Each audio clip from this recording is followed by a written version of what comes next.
नमो नमः। बेसिक शिक्षा नवाचार चैनल में आप सभी का पुनः हार्दिक स्वागत है।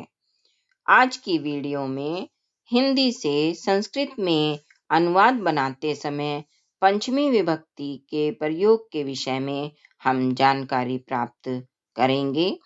प्रथमा विभक्ति से लेकर चतुर्थी विभक्ति का प्रयोग किस प्रकार से किया जाए, इससे संबंधित वीडियो मैं पहले बनाकर अपलोड कर चुकी हूँ। यदि आपने वे वीडियो नहीं देखी हैं तो उनका लिंक स्क्रीन पर शो हो रहा है। आप उस लिंक को टच करके वे वीडियो देख सकते हैं।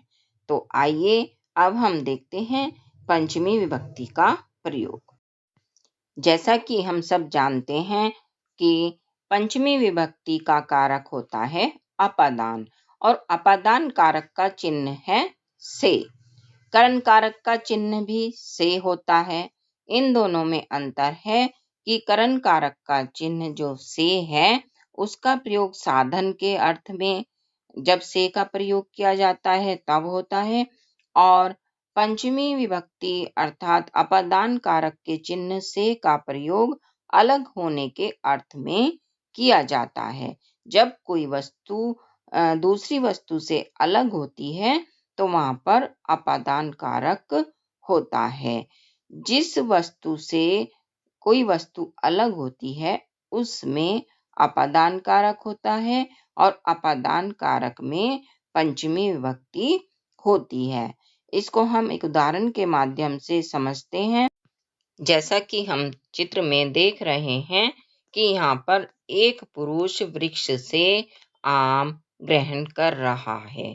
तो पुरुष की संस्कृत होती है पुरुषः, वृक्ष की संस्कृत होती है वृक्षः और आम को संस्कृत में कहते हैं आम्रफलम। तो अब हमें इसका संस्कृत में अनुवाद करना है। तो संस्कृत में इसका अनुवाद होगा पुरुषः वृक्षात आम्रफलम स्वीकरोति।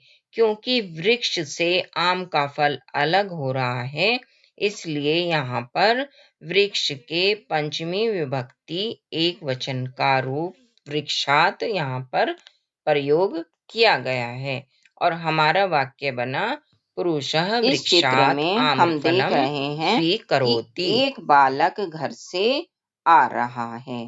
बालक घर से अलग हो रहा है इसलिए घर की संस्कृत जो गृहम है इसमें हम पंचमी विभक्ति का प्रयोग करेंगे। बालक घर से आ रहा है या बालक घर से आता है तो इसका संस्कृत में अनुवाद होगा बालकः गृहात् आगच्छति।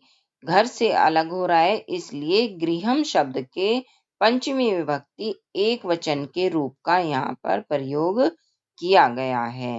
पंचमी विभक्ति एक वचन में गृहम शब्द का रूप बनता है गृहात्। तो हमारा संस्कृत में वाक्य बना बालकः गृहात् आगच्छति। यहाँ पर प्रथम पंक्ति में आकारांत पुल्लिंग जैसे वृक्षः ग्रामः इत्यादि दिए गए हैं और द्वितीय पंक्ति में इन्हीं के पंचमी विभक्ति एक वचन में बनने वाले शब्द रूप दिए गए हैं जैसे वृक्षात ग्रामात इत्यादि। तृतीय पंक्ति में आकारांत नपुंसकलिंग शब्द वनम गृहम इत्यादि दिए गए हैं और चतुर्थ पंक्ति में इन्हीं के पंचमी विभक्ति एक वचन के रूप वनात गृहात इत्यादि दिए गए हैं। यहाँ पर विशेष रूप से ध्यान देने की बात है कि जितने भी आकारांत पुल्लिंग और नपुंसकलिंग शब्द होते हैं उनके रूप लगभग एक समान ही चलते हैं। यहाँ पर प्रथम पंक्ति में आकारांत स्त्रीलिंग शब्द लता पाठशाला स्थालिका इत्यादि दिए गए हैं और द्वितीय पंक्ति में इन्हीं के पंचमी विभक्ति एक वचन में बनने वाले रूप जैसे लतायाः पाठशालायाः स्थालिकायाः इत्यादि दिए गए हैं। तृतीय पंक्ति में ईकारांत स्त्रीलिंग शब्द नदी काशी देवी नगरी इत्यादि दिए गए हैं और चतुर्थ पंक्ति में इन्हीं से बनने वाले पंचमी विभक्ति एक वचन के रूप नद्याः काश्याः देव्याः इत्यादि दिए गए हैं। हिंदी से संस्कृत में अनुवाद करते समय हमें शब्द रूप और धातु रूपों का विशेष रूप से ज्ञान होना आवश्यक है। यहाँ पर भी विशेष रूप से ध्यान देने की बात है कि जितने भी आकारांत स्त्रीलिंग शब्द हैं, उनके शब्द रूप सबके लगभग एक समान चलते हैं और जितने इकारांत स्त्रीलिंग शब्द हैं, उनके रूप एक समान चलते हैं। यहाँ पर प्रथम और द्वितीय पंक्ति में कुछ शब्द दिए गए हैं और तृतीय पंक्ति में क्रिया दी गई है। इन सब का प्रयोग करते हुए हमें वाक्य बनाने हैं। द्वितीय पंक्ति में जो शब्द दिए गए हैं, उनमें हमें पंचमी विभक्ति का प्रयोग करना है।